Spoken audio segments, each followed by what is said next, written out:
hell, and no one will ever suspect how evil they are. I learnt that firsthand working as a vice detective in Sydney. You know how many female half-Aborigine detectives there were before me? None. Yeah, you think it was easy. Suffering the abuse of my so-called colleagues. Half of them hated me because I was a girl, and the other half didn't like the fact that my mum was a Koori. But when it's the end of the bloody world, no one gives a shit who you are or how big your bank account is. I saw it in the resort as the infection spread, and the rich, they died just as quick as the poor. And in Moresby, where the powers that be blew the bridges and trapped the less fortunate in the worst of it. But in the end, it didn't save any of them.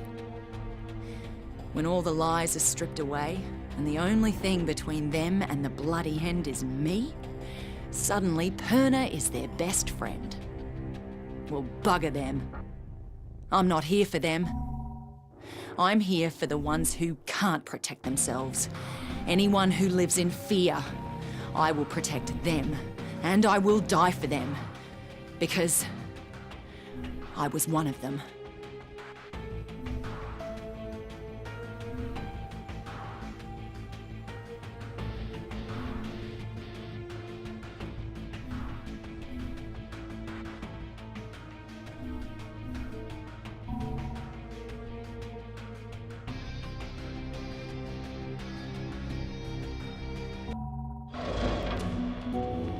My name's Purna, and I'm going to tell you about the worst bloody holiday ever. I was at the Royal Palms Resort on Benoi, working as a bodyguard for some asshole CEO. I figured once he left the island, I'd have a good week to relax on the beach, enjoy a Mai Tai or two. But no, that wasn't to be. As I woke up one morning to discover that the goddamn zombie apocalypse had arrived.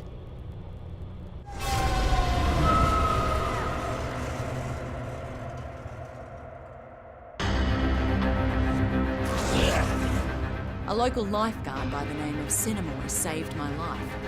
Soon after that, I discovered I was immune to whatever this plague was. I met a few others who were immune, and somehow we were all elected to save everybody else. There was Sam B, a one-hit wonder hip-hop star from the States. Logan, an ex-football player and full-time douchebag who never missed a chance to hit on me.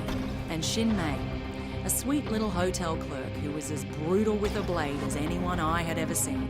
Together, we went to Moresby to try to gather more supplies. And from there, things really went to hell. The army tried to contain the infection, but they were bloody useless. Benoi itself was totally isolated. It was pretty clear we were on our own. At this point, we just wanted off that goddamn island. And that's what led us to that maximum security prison. You see, some dickhead colonel by the name of Ryder White lied to get us to track down what he thought was a cure for this zombie plague. Well, that cure ended up turning White into a giant bloody maniac. Luckily, we hooked up with a prisoner who flew us out of there on the colonel's helicopter. We were off that goddamn island at last. And everyone we tried to save back on Benoi, well, they just didn't make it. Except for that little native girl, Yarima. We spotted that naval vessel just in time, as we were just about out of petrol. We couldn't believe how lucky we were to finally find a safe haven.